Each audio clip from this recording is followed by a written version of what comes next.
The Galactic Research Station floated above a quiet moon. Aliens from over 400 species lived and studied there. Each race had its own laws, culture, and biology. But today, something unusual stirred inside the station's archive wing. Yura, a young alien from the Zenari race, was not supposed to be there. Her eyes glowed soft blue in the dark as she walked silently between the glowing data pillars. She wasn't a soldier, a scientist, or even important. She was just curious. Curious about one thing: humans. Her people had always whispered strange things about them, that they were loud, strong, emotional, and dangerous, that they could eat poison, survive cold, and even mate every day. That last part always confused her. Every Zenari female needed 2 years of rest after bonding. Any more than that, and the body would shut down. So how could a human do it every day, for years, and not break? She found the file. It was hidden behind restricted tags and password walls. But Zenari minds were fast. She cracked it open. Her breath caught. Human mating cycles. Constant high stamina, psychological bonding, zero breakdown, reproductive endurance. Unparalleled. Considered dangerous in multi-species relations. Yura blinked. What did that mean? Why didn't anyone talk about this? Her hand trembled as she copied the report to her crystal pad. But before she could leave, the lights flashed. Unauthorized access detected. Report to security immediately. She panicked and ran. Through silent halls, past sleeping rooms, past glowing banners of peace. She didn't stop until she reached Sector 7 human quarters. That's where she found him, Captain Rex, tall, scarred. Sipping something hot and bitter, the only human stationed here. Yura stood there, panting. Unsure what to say, then the words just slipped out. Is it true? Can you mate every day without breaking? Rex raised an eyebrow. The drink froze halfway to his lips. The room fell silent. 3 diplomats at a nearby table choked on their food. A Kark warrior coughed so hard he knocked over his drink. Even the AI translator glitched, repeating the word mate 3 times before rebooting. Rex slowly set his cup down.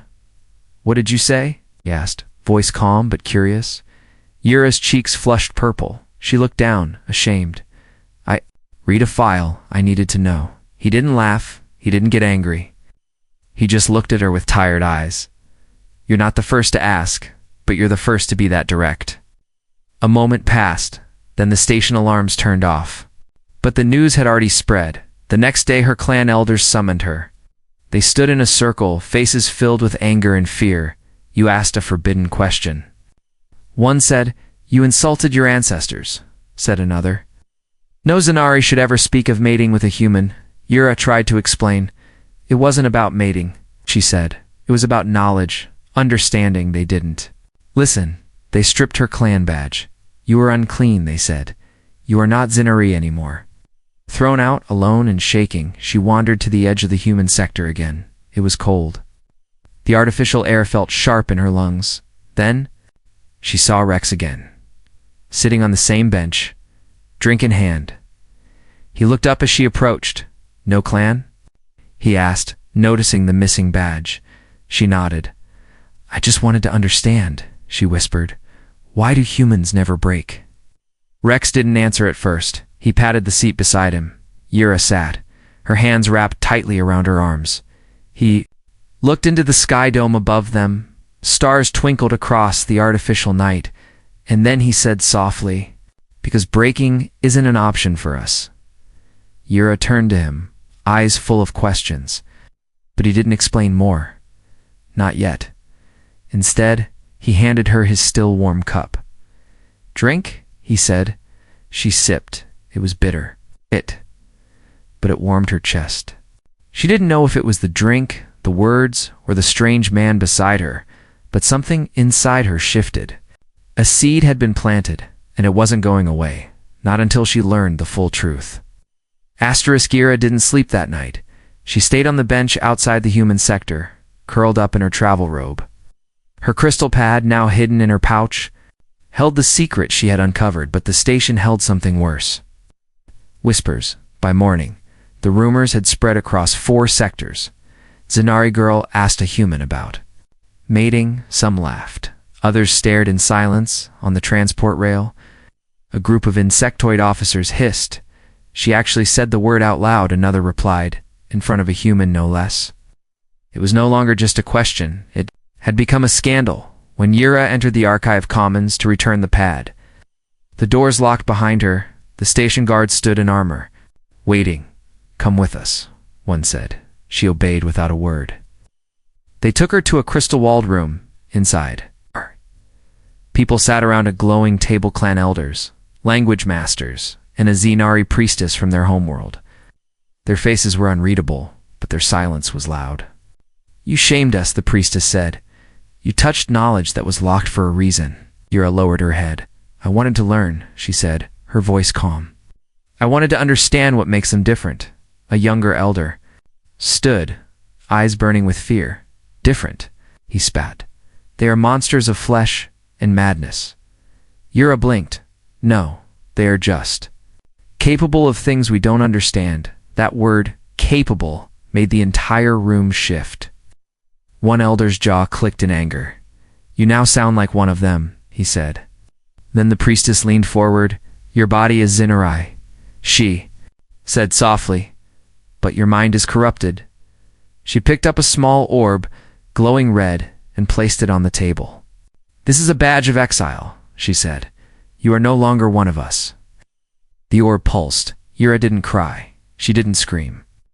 She simply bowed her head and accepted it. Then she stood, took a breath, and walked out of the chamber outside. Alien races watched her like she was a virus. Some moved away, others took pictures. A Duranian scholar whispered, "That's her." The one who asked, even her translator chip, began acting strangely, pausing between words, but not everyone looked in disgust. Some looked in wonder, in curiosity, and in quiet admiration. Later that cycle, while hiding in a utility tunnel, Yura tapped into the station's public feed. She found something strange. Dozens of anonymous questions were now posted to the Galactic board, all repeating her question in different ways. Is it true that humans do not suffer physical collapse from frequent bonding? Do humans experience long-term stamina due to internal hormone regulation? What is the exact durability of the human reproductive system? Yura stared. They were all trying to understand the same thing, but unlike her, they were hiding. She stood up and returned to the human quarter. Her legs were tired, her head buzzed, but something inside her kept pushing forward. She found Rex. Training in the gravity gym, he lifted heavy weights like they were feathers. Sweat glistened on his arms, steam rising from his neck. Yura watched quietly. Unsure how to speak, he looked over, wiped his brow, and gave a small grin. "Didn't think you'd come back? I got exiled?" she said flatly. He raised an eyebrow for asking one question. She nodded. "They said I was tainted." He sat down on a bench and motioned her to join him. "I've seen worse," he said once. A girl on Earth was exiled just for asking if women could join the army. Yura tilted her head and, "What happened to her?" Rex chuckled. "She became a general." She smiled for the first time that day, but her smile faded as she whispered, "Why does it matter so much?" Rex leaned back. "It's not about the question," he said. "It's about what the question makes others feel, threatened, exposed." He glanced at the observation lens above them, and maybe afraid of the answer. Just then, a soft ping echoed in the chamber. A message alert appeared on Yura's crystal pad. She opened it and froze. It was from an unknown sender, but the text was clear. "Meet me in Lab Sector 4. I have proof. They've known about humans for decades and they're hiding something bigger." Yura looked at Rex. He nodded slowly. "You want to go deeper, don't you?" She took a breath and whispered, "I think I have 2. The station lights flickered overhead.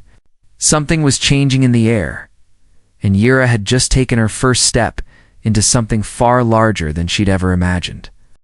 The door to Lab Sector 4 slid open with a cold hiss. Yura stepped in quietly, her heart beating like a drum. The walls were covered in glowing panels, old files and maps of human anatomy. It didn't look like a normal lab. It looked like someone had been researching in secret for years. A figure turned around from the console. She wasn't human. She was a Larthian tall, hairless, with golden skin and a third eye on her forehead. "Name's Rolla," she said softly. "I was a student of biology until I got too close to the truth." Yura stepped closer. Curious, what truth? Rolla tapped a screen. Dozens of documents appeared, videos, files, old reports from the early human contact days. "I've spent years collecting this," she said. "Hidden from the Galactic Council, from even my own people," she pointed. To one report, look at this first encounter. Human soldiers rescued a dying Kalari child using only their body heat. Another showed human couples endure continuous bonding rituals, both emotional and physical, without hormonal collapse. Ira's hands trembled. But how? She whispered, "How can they do this?" Rolla turned, her voice like wind through dry leaves. "Because humans evolve not just to survive, but to connect. They're one of the only species whose bodies and minds crave closeness." Ira blinked. "You mean it's not just their bodies?" Rolla smiled. "It's their soul, their instinct. They touch, hold, protect even if it hurts them. They bond with strength, but also softness, something no other species combines." Before Yura could speak, the console pinged, a message, encrypted but tagged urgent, from Captain Rex. "Meet me on the observation deck. You need to see something." Rolla nodded. "Go," she said. "But remember what you learn. You cannot unlearn." Yura left without another word. She reached the deck to find Rex staring out into the artificial stars. He didn't look at her, just pointed up there, he said. A shuttle floated by the outer rings, covered in symbols. It was marked with flags from multiple alien governments. "Council sent a probe," Rex said. "They know what you found?" Yura frowned. "They're scared of the truth." He nodded slowly. "You've made them question thousands of years of pride." She turned to face him, her voice almost a whisper. "Tell me the truth then, from your own mouth." Rex took a breath, deep and heavy. He didn't speak like a warrior this time, but like a man peeling off armor. "You want to know why we don't break?" Yura nodded. He looked her straight in the eyes. "Because life on Earth tried to break us every single day. Hurricanes, wild animals, hunger, betrayal, even our own kind. But the only way we made it through is each other." He stepped closer. "So yeah, we mate more than most species. Not just because we can, but because it brings us back from the edge." Yara's voice trembled, in the pain. He gave a half smile. "We carry it, through laughter, tears, kisses, and scars. That's what makes us human." She couldn't move. Her body felt frozen, but her chest burned. Her mind was full of biology, but her heart? It was learning something deeper. Then Rex reached into his pocket and pulled out something small. A photo, old and faded. It showed a human couple smiling, holding each other under rain. "That's my parents," he said, still together. Still. Strong Yura stared at it, not because of the image, but because she realized something. That feeling in her chest wasn't curiosity anymore. It was longing. Suddenly, the station lights dimmed. The AI's voice echoed overhead. "Alert. Council envoys approaching. Prepare for protocol review, Rex." Cursed under his breath. "They're coming to bury this." Yura held the photo to her chest. "No," she said. "They can't erase what's true." Rex looked at her impressed. "You ready to stand for it?" She nodded. "I was cast out for asking," she said. "Now, I'll fight to know." And somewhere deep inside that cold metal station, for the first time, two hearts, alien and human, beat in quiet rhythm, bound not by law or duty, but by something neither could explain. Asterisk, the station hadn't slept in 3 cycles. Everyone, engineers, janitors, scientists, warriors, was talking. It's not about war, not about politics, not about peace treaties, but about one question. Why don't humans break? What started as a whisper had grown into a storm, and Yura was caught in the center of it. She walked through the corridors, feeling the pressure of 100 eyes. Some stared in judgment, others in wonder, some even in desire. A group of Zalari twins followed her silently, their glowing tails twitching with curiosity. A tall Tharn woman stopped her at the lift and sniffed the air around her. "Do you carry his scent?" the Thawne asked, voice low and husky. Yura didn't answer. She just stepped inside and let the doors close on the upper levels. Tension was boiling. A conference had been called, an emergency meeting of the Interspecies Council in the chamber. Species from across the galaxy took their seats. The high speaker, a floating mass of light known as Volon, pulsed in concern. "We are gathered to discuss a matter that threatens interspecies harmony," it said. "The rumors about human endurance have spread far and deep," several delegates muttered. The Karkion warlord slammed a clawed hand on the table. "This is not rumor, this is science," he barked. "We've seen the data humans regenerate faster, heal better, and their bonding rate is unmatched." The Cellin Queen hissed through her translator. "My daughters now want human partners," she said. "This threatens our bloodlines." An old advisor of the Varn coalition stood up slowly. "I am 200 years old, and I have never feared a species more than I fear the human." "Because they do not fear breaking," Yura watched from a private balcony, heart thumping. She had caused all this just by asking, just by wanting to know. Down in the biolabs, things were getting worse. Requests that started pouring in, not for warships, not for medicine, but for human samples. Blood, muscle, saliva even. Reproductive material. Some governments offered money, others offered weapons and trade. One even suggested a breeding agreement. Rex, furious, stormed into the diplomatic wing. "You want to buy people like pets?" he growled. "We're not science experiments," but his words only stirred more hunger. An alien princess from the desert world of Kylera approached him after the meeting. "I will pay for a night," she whispered boldly. Rex turned away, disgusted. The lines between science and obsession were fading fast. Meanwhile, Yura found herself changing, not just emotionally, but physically. Her skin felt warmer around Rex. Her pupils widened when he spoke. Even her voice took on a softer tone. Was it admiration? Or was her body reacting to his presence? She ran tests on herself late at night in the lab. Her hormone levels had shifted. One chemical dormant in her species for thousands of years was active again. It was called silerin, a bonding hormone only triggered by deep emotional connection, and somehow Rex had triggered it.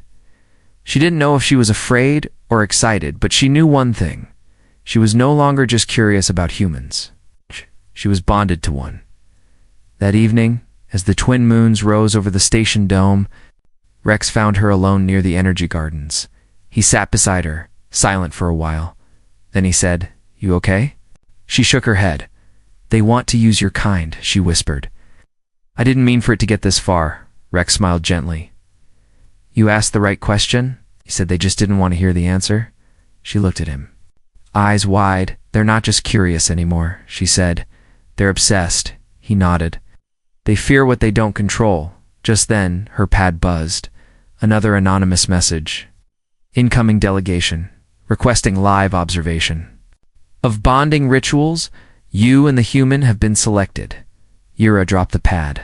Her chest tightened. "They want to watch us." Together, Rex picked up the pad, read it, and sighed. They're turning something sacred into entertainment. He stood, looked out at the stars, then said quietly, "Maybe it's time we show them that bonding isn't about biology. It's about choice." Yura stood beside him, and though fear still sat in her chest, something else rose beside it. Strength. Tomorrow, they would face the eyes of the galaxy, not as test subjects, but as something more dangerous to people who dared to care. The chamber was made of smooth crystal. No windows, no doors, just light and watchers. Yura stood in the center, breathing slow, her hands trembling. Rex stood across from her, shirtless. Marked with biometric tags, above them floated dozens of drones, silent and glowing. The council had agreed, an observation experiment. They called it, but to Yura, it felt like a cage. Behind a one-way barrier, species from across the galaxy sat in silence. Scientists, rulers, military leaders, even spiritual monks, all of them wanted to see it happen live. The bonding of a human and a Zenari exile, the chamber was designed to scan everything: brainwaves, muscle tension, hormone levels, even thoughts if they leaked into patterns. Yura looked at Rex. "I don't want to pretend," she whispered. Rex stepped forward. We won't, he said gently. We just show them what's real. A voice echoed through the chamber speakers. Begin phase 1, emotional contact.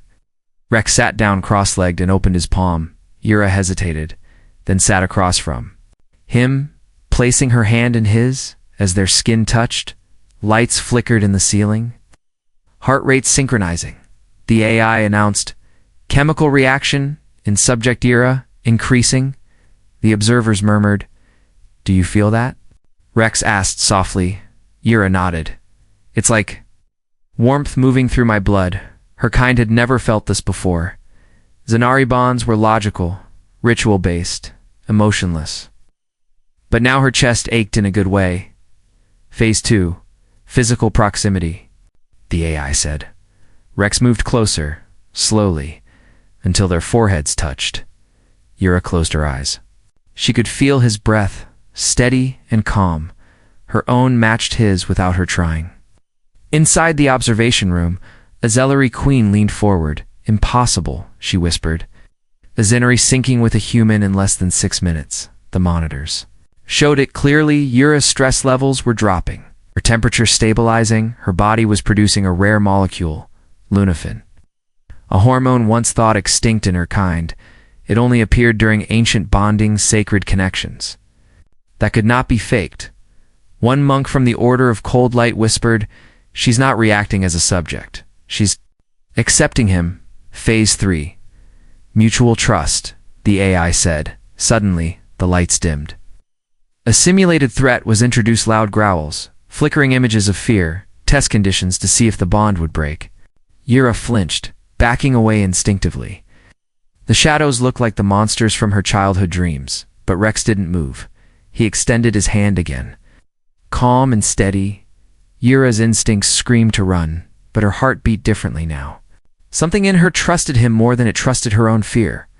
She stepped back into his arms. The growling stopped. The chamber lights softened. Mutual protection confirmed, the AI said. Subjects maintained bond under fear pressure. Yura collapsed into his chest. Breathing hard. I don't know what this is, she whispered, but I can't let go. He held her gently. You don't have to. Behind the barrier. The observers were silent. Even the council speaker, known for never showing emotion, looked shaken. The data was undeniable. No species had ever adapted so quickly to human contact emotionally, physically or chemically. Suddenly a door opened behind the chamber. 3 guards walked in, not from the council, but from the Union of Species Health.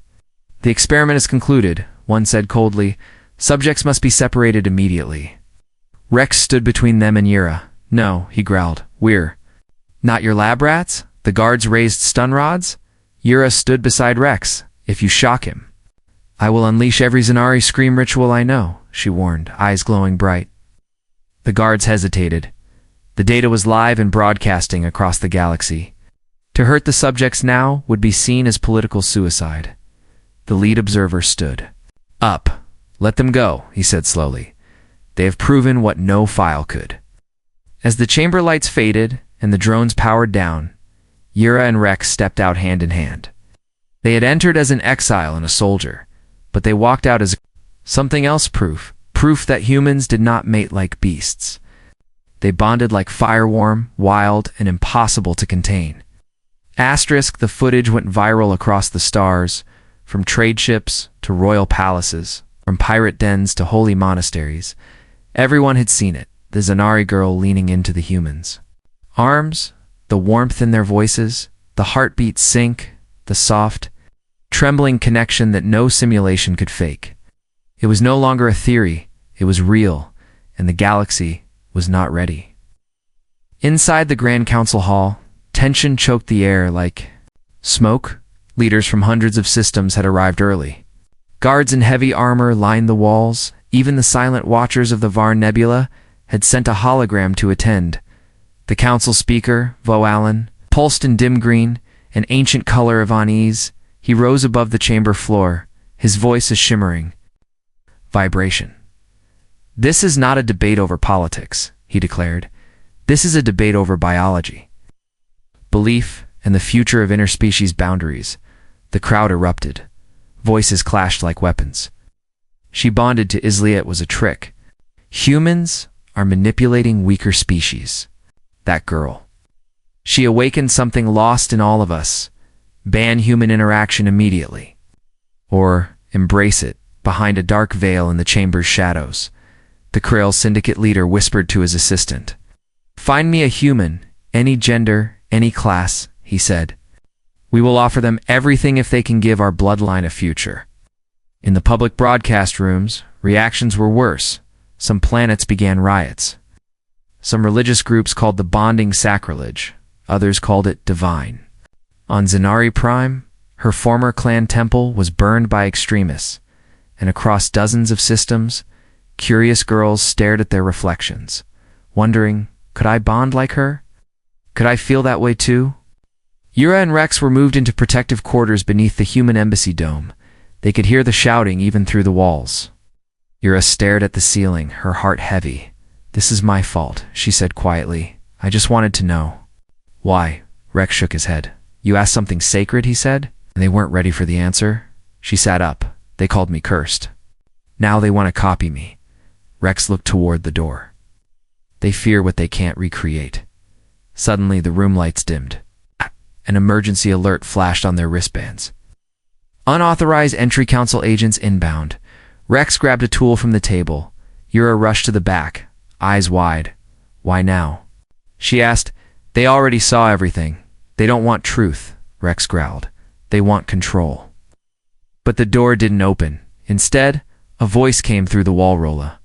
The Larthian biologist jammed the locks, she said through the cums. They're trying to detain both of you for genetic violation of treaty terms. Yura clenched her fists. They're going to erase us. No, Rolla said. Not if the galaxy sees what they're really doing. She uploaded the raw data of every file. Every hormone readout, every brainwave graph into the open. Galactic net. It was no longer just a video. Now it was science. Unfiltered. Undeniable. The people didn't wait. Within hours, protests began. Alien youths wore human-style clothes. Zenari artists painted murals of Yura standing in fire beside Rex. Some held signs that said, "We want bonds, not borders," back in the council. Chaos reached its breaking point. The Cellin Queen collapsed from shock. The Kark warlord challenged. 2 delegates to ritual combat. Vowan tried to restore order, but his voice flickered. Too many systems. Too many truths. In one corner of the station, a new council member stood up. She was a young voice from a small farming moon, and she said only one thing. I saw their bond, and I cried. Not because it was strange, but because it was. Beautiful. Silence fell, and for the first time no one shouted, no one argued. They just listened. Down in the safe quarters, Yura held Rex's hand. Her fingers curled around his like roots around stone. What happens? Now? She asked. Rex looked into her eyes. Now? Said we don't run. We show them that we're not experiments, not fear, not fantasy. We're just 2 people who chose to care, and somewhere above them. The stars watched in silence as the galaxy took one trembling breath before its final decision. The sky above the Galactic station was artificial, but tonight it was lit like Earth's sunrise. Golden, soft, almost real, but the world below was anything but peaceful. Protests had turned into movements, movements had turned into songs, art, rebellion. On one side, old leaders, ancient codes, and terrified tradition. On the other, young hearts, open minds, and the memory of a simple moment, a human holding an alien. Not as property, not as study, but as one of his own. Yura stood at the edge of the observatory platform, staring at the sea of lights. Every sector blinked with signals. Her name was everywhere, so was his. But this wasn't fame. This was pressure. This was history knocking. Rex joined her, silent. He didn't speak. He didn't need to. She leaned against him and closed her eyes. For once, she didn't feel like a Zenari. Or an exile. She didn't feel like a specimen. She just felt like herself, and she was no longer alone. A chime echoed through the walls. A voice followed. The council requests your presence, but this time, There was no order in the tone. It sounded respectful. They entered the chamber not as test subjects but as symbols. The air inside was different now. No shouting, no glowing threats, just watching. The council speaker Voelon floated forward, his energy dim but calm. He pulsed and soft. Blue, a color of uncertainty. Yara of the Zinari, he said slowly. Captain Rex of Earth. You've disrupted order, broken boundaries, ignited rebellion. Yara's hands tightened. She braced herself. But the speaker continued. And yet, you have revealed something long forgotten. He turned, broadcasting the next words across every planet, every satellite, every screen. You have shown that some bonds cannot be measured in numbers, scanned by machines, or judged by law. You have reminded us all. That connection is not weakness behind them. Delegates stood one by one, some in silence, some in support, not all, but enough. Yura stepped forward. I never meant to fight anyone, she said softly. I just asked a question, Rex. Added, and we answered it, not with words, but with who we are. The speaker paused, then slowly declared, the council recognizes this bond as valid, not as human, not as Zinari, but as something new. That single sentence changed everything on distant planets. Laws were rewritten in temples once closed to human contact. Doors opened, mixed schools, shared housing. Even new research projects began, not to study humans, but to learn with them. Yura and Rex were offered a choice: return to Earth or become liaisons for this new future. They chose neither instead. They requested a small home on the edge of the station, far from the Watchers, far from the weight of titles. It's a place where no one called them symbols, just two people trying to build something real. Their home was simple: 2 rooms, 1 table. Lots of windows. Rex grew herbs from earth in hydropots. Yura painted the walls with Zinari colors. They argued sometimes, laughed often, shared quiet nights and stories beneath the artificial stars, and sometimes other species visited, not to ask questions, but just to sit and feel, to learn what a bond looked like, not in theory, but in truth. One day, a young alien girl asked Yura, did you know it would turn into this when you first touched his hand? Yura smiled gently. No, she said. I just wanted to understand, and instead, I found someone who refused to let me break. The girl nodded and whispered, I hope I find that too. Yura touched her head softly and said, you don't find it, you choose it every day. And that's what they did. Every morning, every disagreement, every hard moment, they chose each other. It's not because of species or hormones or politics, but because no law in the galaxy could measure what was between them. Because some love doesn't come in equations, it comes in glances, laughter, shared silence, and in the strength to say, I see you, I accept you, and I won't let go.